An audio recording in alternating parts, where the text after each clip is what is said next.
Il nous vient donc du côté du pays de Thomas Sankara, qu'on appelle communément le pays des hommes intègres. Il est un jeune Tchadien qui, après avoir fait des brillantes études du côté de Lomé au Togo, a choisi de s'installer donc au pays des hommes intègres. Pourquoi? Je ne le sais pas, mais de là-bas, il reste très attaché à son pays, le Tchad, parce que même en étant de loin, il est très engagé dans la vie associative, il se montre très dynamique. Aujourd'hui, nous recevons donc un jeune invité et avec lui, je vous invite à découvrir donc son parcours car il est tout simplement exceptionnel.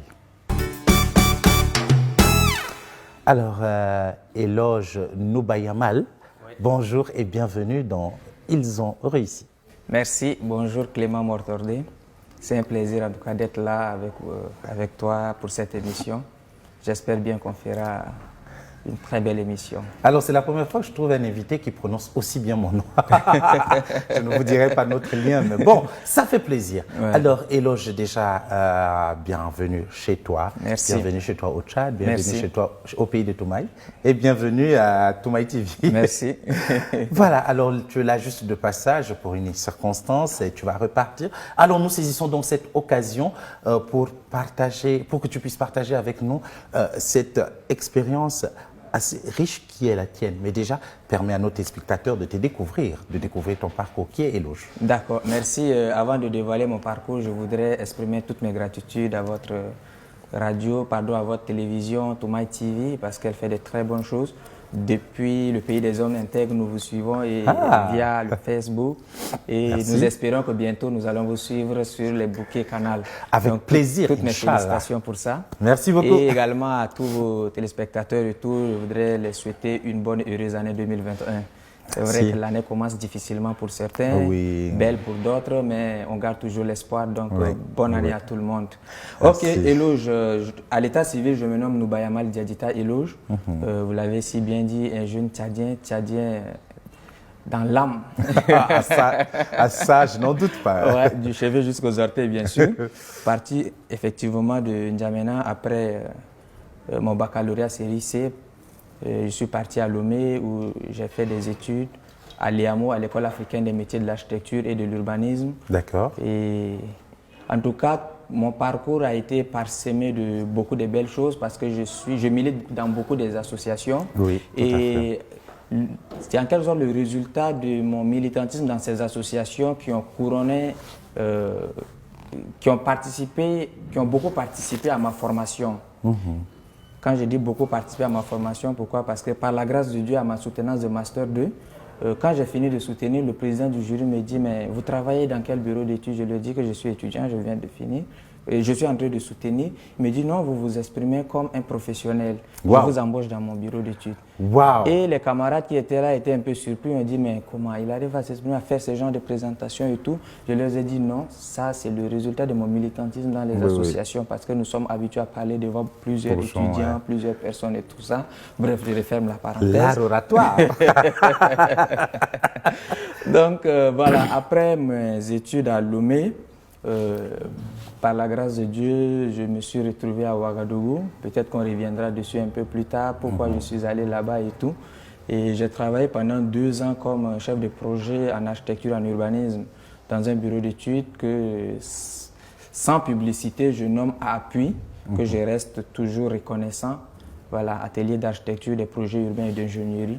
Et depuis octobre, j'ai intégré le GRET, qui est donc le groupe de recherche et d'échange technologique, qui est une ONG de développement solidaire du droit français. Donc je suis là-bas. Voilà un peu mon tout petit parcours professionnel, j'allais dire. Mais je trouve c'est pas petit, hein, c'est énorme en fait, quand on voit comment c'est parti et tout. Voilà. Alors, tout à l'heure, tu as abordé une question, pourquoi ne pas y rester? Parce que tout à l'heure, tu demandais justement pourquoi avoir choisi Ouaga, contrairement à d'autres, quand ils finissent, ils reviennent. Et surtout que tu as fait des études qui sont encore un champ libre au Tchad. L'architecture, l'urbanisme, c'est pas très prisé, c'est pas très connu, c'est encore un domaine vaste et vierge. Mais tu as choisi de t'installer à Ouaga. Pourquoi? Ok, merci. Une question très pertinente. Si tu me permets, je fais une toute petite genèse avant de te répondre. Oui. Ouais. il faut dire qu'après mon bac C, par la grâce de Dieu, avec une mention bien, j'ai obtenu une bourse pour faire pour faire Malaisie, pétrochimie. Et en même temps, moi, j'étais très passionné par les métiers de la ville, la construction et tout. Donc, j'ai passé le concours de l'UNTP, dont j'ai réussi. Alors, je me préparais à rentrer à l'UNTP. L'histoire de pétrochimie ne m'intéressait pas trop. Et parallèlement à tout ça, j'ai aussi passé le concours de IAMO, dont le résultat devait sortir plus tard, 15 août après. Donc, quand le résultat est sorti, un ami m'a dit, mais tu choisis quelle école finalement? Je lui ai dit, j'ai l'impression que l'UNTP se retrouve, en son temps on appelait UNTP, c'est après que c'est devenu UNSTP. L'UNTP se retrouve dans les hameaux. Je pense que j'irai là-bas faire quelques expériences, voir comment les études se passent à l'extérieur, faire quelques expériences et puis revenir pour que toutes ces expériences capitalisées là puissent me permettre de servir mon pays. Donc c'est d'abord, j'aime faire ce que les anglophones appellent le think out of the box, c'est-à-dire réfléchir hors de la boîte. J'aime l'aventure, aller voir ce qui se passe sous d'autres cieux et puis revenir. Ça, c'est le premier point. Le second point, après mon Master 2, ma soutenance, je n'aime pas trop parler de ça, mais par modestie, j'étais sorti major de la promotion, donc il y a eu des propositions d'emploi et tout. Mon président du jury, qui est burkinabé, me dit « je t'embauche dans mon bureau d'études à Ouaga ». Il y a eu une dame camerounaise qui me dit « je t'embauche à Yaoundé ». Et il y a aussi un Ivoirien. Donc j'étais embrouillé, j'ai dit voilà, ok, comme je veux faire un peu des études, je veux voir comment les études se passent à l'extérieur. Et je me suis dit bon, mais je veux voir aussi comment est-ce que le métier se pratique aussi à l'extérieur. Oui, surtout que c'est des pays en matière d'infrastructure, etc. Bon, on peut dire que ils ont une longueur d'avance. Ils ont une longueur d'avance sur mon pays, donc ça me permettra de voir, de découvrir leurs secrets et de revenir servir mon pays un jour. Alors face à ces différentes propositions, j'étais embrouillé, je suis allé voir un aîné, je lui ai expliqué la situation. J'ai appelé mon père pour l'expliquer, paix à son âme, pour qui je rends un très grand hommage parce qu'il m'a tout donné. Tout ce qu'il a, il m'a tout donné. Oui. Mon père me dit, prie et va là où tu penses que tu peux te déployer et reviens. L'aîné me dit oui, qu'il a travaillé un peu dans les organisations internationales et tout. Va là où tu peux beaucoup apprendre et puis tu reviens. J'ai demandé quelques conseils de gauche à droite. On m'a dit, bon, si tu veux voir comment le métier se passe, dans un pays qui ressemble un peu à ton pays, va au Burkina. Oui. Et c'est une fois être à Ouagadougou. Donc c'est comme ça que j'ai choisi d'aller à Ouagadougou, parce que tu vois que nous avons beaucoup de similitudes en termes de... Nous sommes dans la zone culturel, il paraît. Sur le plan culturel, même les cultures, en tout cas, nous avons beaucoup de choses semblables. Et même leur façon de construire la ville, de construire les maisons, nous avons beaucoup de choses. Donc, bon, j'ai dit, je vais aller à Ouaga. Tu te sens chez toi, en fait. Je me sens chez toi. Et même quand je traîne à Ouaga, j'ai l'impression que je traîne à Moussa, à Kamda. Voilà pourquoi je me suis retrouvé à Ouagadougou. Super. Ouais. Alors, aujourd'hui, au vu de cette enrichissante expérience, tu restes toujours très attaché à la vie associative. Ouais. Pourquoi? Peut-être que c'est inné, mais je ne dirais non parce que je rends toujours hommage à mon père. Tout petit, il m'a envoyé à l'école du dimanche. Après l'école du dimanche, il m'a demandé de participer aux activités de ce qu'on appelait en son temps la JEA, Jeunesse évangélique africaine. Après le théâtre et tout. Donc c'est mon père qui m'amenait participer à ces activités. Donc j'ai pris le goût des associations très tôt. Ce qui a fait que même déjà à 17 ans, avec les amis, nous avons créé ce qu'on appelle la troupe théâtrale La Rosée de l'Église Assemblée chrétienne au Tchad, Arimathée, la troupe qui fonctionne jusqu'aujourd'hui. Et après, quand je suis allé à Lomé, j'ai intégré l'Union des élèves étudiants tchadiens au Togo, l'Union des chrétiens tchadiens au Togo. Et je me suis dit, mais le sens même de la vie, c'est être utile aux autres. C'est ce que mes parents, mon père m'a toujours appris. Le sens de la vie, c'est être utile aux autres. Parce que si tu vois bien, il y a des gens qui ont beaucoup de millions, qui ont même des milliards. Mais quand ils sont seuls devant leur plat, tu as l'impression que les gars ne sont pas contents. Mais il y a des gens, quand ils sont entourés de leurs semblables, des siens et tout, et même s'ils n'ont rien, ils sont contents. Servir les autres. Donc vraiment, je suis jusqu'aujourd'hui resté attaché aux associations parce que j'aime servir les autres, j'aime me mettre au service des autres et j'aime aussi être utile à ma société, à ma communauté et tout. Oui. Voilà. Alors aujourd'hui, tu milites dans combien d'associations, Eloge? Oh, peut-être que je vais compter, sinon je milite dans beaucoup d'associations. Il y a des associations dans lesquelles je suis très actif. Il y a des associations dans lesquelles je suis là, mais j'interviens de façon ponctuelle. Parle au moins de 3 associations dans lesquelles tu es actif. Je te parle de GELAF, Jeune Leader pour l'autonomisation de la femme. Voilà, donc je suis actif, j'ai même un poste de responsabilité là-bas. Je te parle de HydroWall, qui est une association internationale parce que le siège même est à Marseille, en France. Et j'ai un poste où je suis le chargé des relations extérieures. Oui. Voilà, je suis aussi dans l'association qu'on appelle Impact International. Ça, c'est hormis les associations estudiantines, bien sûr. Donc, j'ai aussi un poste de responsabilité comme chargé des opérations. Donc, voilà. Ça te fait beaucoup. Ouais. Alors, aujourd'hui, pour les jeunes qui hésitent à entrer dans la vie associative, ou bien qui sont déjà, quel est toi le conseil que tu pourras leur prodiguer, par exemple? Je l'ai dit toujours que l'école ne donne pas tout. L'école te donne peut-être le savoir. Mais le savoir-être, c'est l'association qui te donne. Et je dis toujours, aujourd'hui, par exemple, quand on prend notre génération, vous pouvez, dans une promotion, vous pouvez avoir 1000 gars qui sortent avec le même diplôme, la même compétence. Imaginez, vous êtes 1000, vous avez le même diplôme, vous avez la même compétence. On a besoin d'une, 2 personnes. Sur quelle base on peut vous choisir? Là, on revient voir votre dynamisme. Parce que les gens sont fatigués des gens qui sont juste diplômés. On a besoin on a besoin des gens dynamiques. Quand ils rentrent dans une entreprise, on sait qu'ils créent vraiment des énergies positives autour de lui. Et ça, c'est l'association qui te donne. Et on a besoin de gens qui ont ce hic-là, de tisser des relations, d'avoir des contacts avec des gens. J'ai discuté avec mon cousin qui m'aide à faire beaucoup de courses il y a quelques heures, en tout cas avant de venir sur votre plateau, que, tu vois, pour faire certains papiers, pour faire certaines choses, il y a des mois, tu es obligé de faire la queue. Mais quand tu connais telle personne, parfois ça facilite. Ce n'est pas que c'est mauvais, mais ça facilite. Et il me demandait, mais où est-ce que je connais telle personne, je dis, c'est une association. Donc, ça m'a permis de créer en tout cas un réseau. Voilà, donc je conseille vraiment aux jeunes de s'intéresser aux associations parce que vous apprenez le savoir-vivre, le savoir-être là-bas, ça vous crée des relations. Votre diplôme seul ne peut pas, en tout cas, vous donner certaines opportunités. Et secondo aussi, aujourd'hui, les promotions se gagnent par recommandation. Oui, les lobbies. Les lobbies. Les recommandations, pourquoi? Parce que quand on a besoin d'une personne pour telle responsabilité, on dit parmi tous ces gars qui sont là, proposez-nous une personne. Et le gars te dit, oui, telle personne, je l'ai connue dans telle association, il est assez dynamique, il est ceci, je pense qu'il peut faire ça. Et voilà, vous avez le travail et puis ça continue. Donc, je recommande vraiment, en tout cas, le conseil que je peux donner aux gens, c'est qu'il faut s'intéresser aux associations parce que vous avez beaucoup à apprendre. Ça complète votre formation universitaire, votre formation de base et même l'art oratoire, comme on le dit. Justement, je voulais que tu nous dises un mot parce qu'il y a quelques années, tu étais ici, tu as donné des formations en art oratoire et la preuve est là, tu as une certaine facilité dans l'expression et tu t'exprimes très éloquemment. Donc voilà, c'est important d'en parler. Ouais. Ok, l'art oratoire.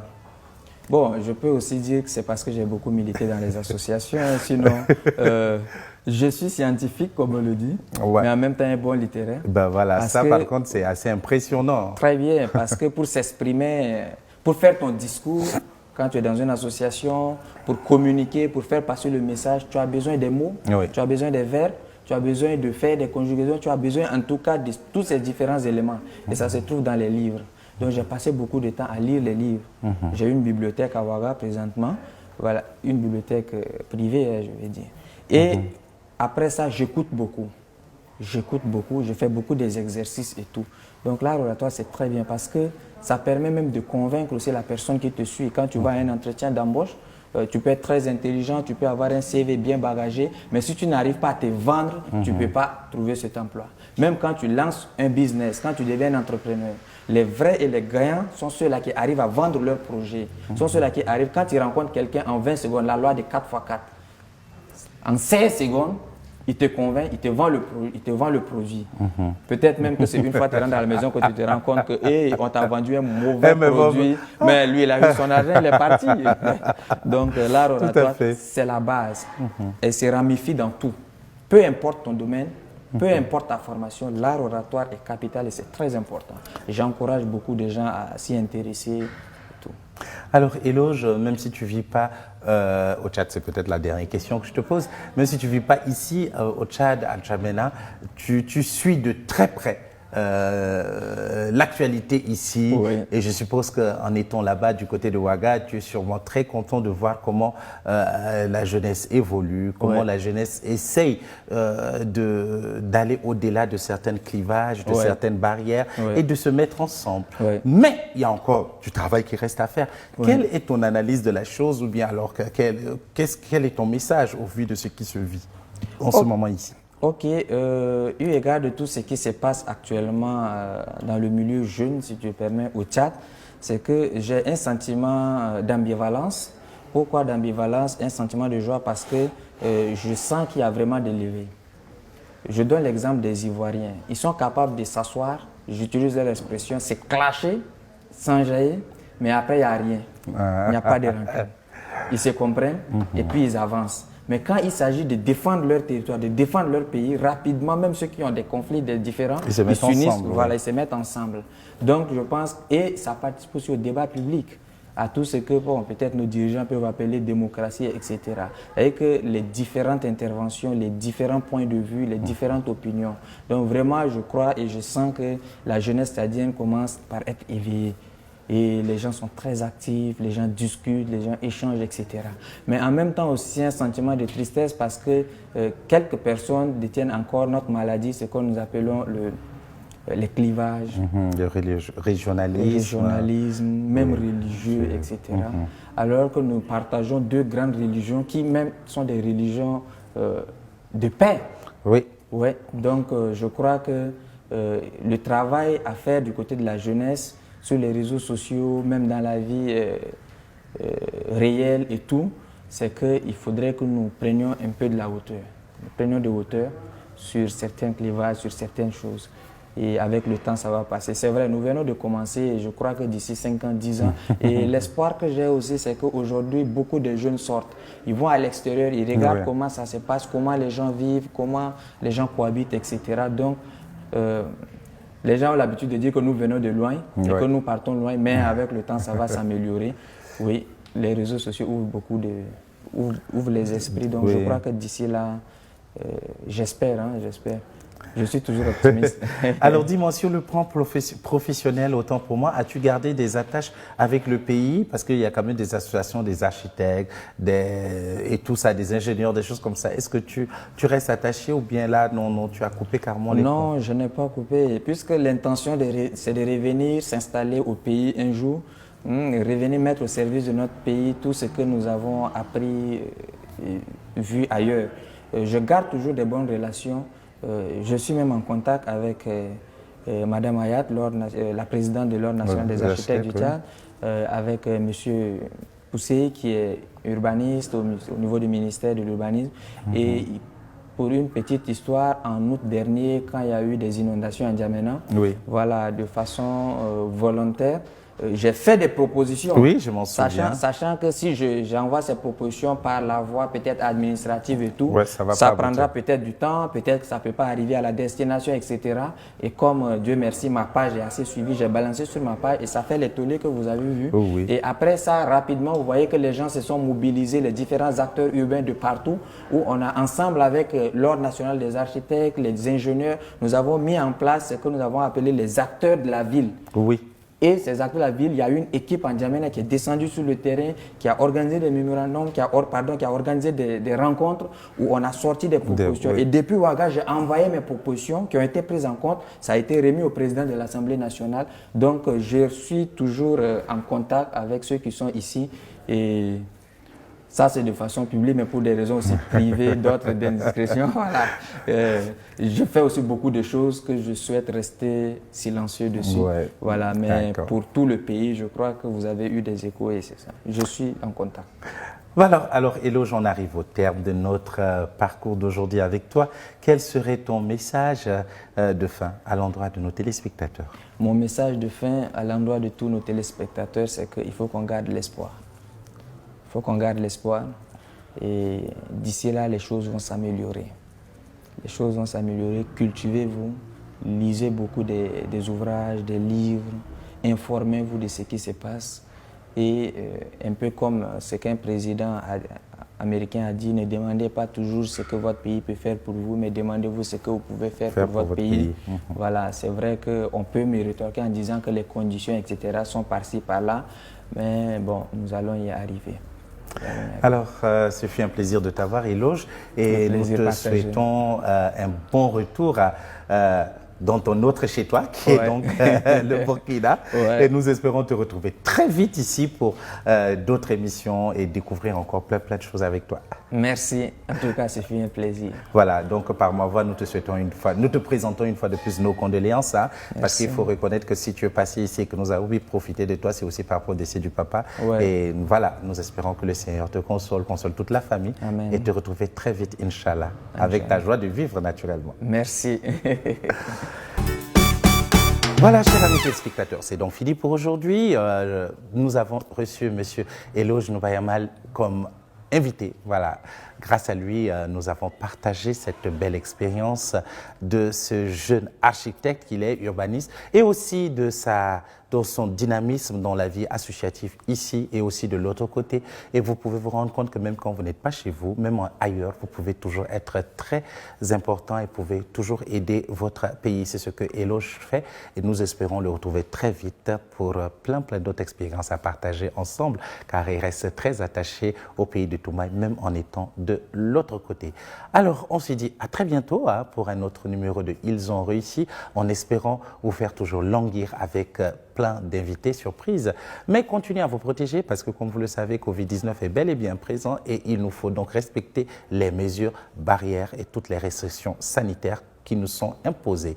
D'ici là, portez-vous bien, restez sur notre page Facebook Toumaï TV, vous pouvez rattraper toutes les émissions que vous avez ratées, ainsi que sur notre site web et sur notre page Facebook. Sinon, Toumaï TV, vous la retrouvez sur le canal 04 du bouquet DTV et sur le canal 12 du bouquet Ilnet. Et nous espérons vous retrouver très bientôt sur d'autres bouquets. D'ici là, portez-vous bien, prenez soin de vous car chaque jour est une vie. Prenez soin de tous ceux qui vous sont chers et laissez simplement vos rêves se réaliser. À très bientôt. Bye bye.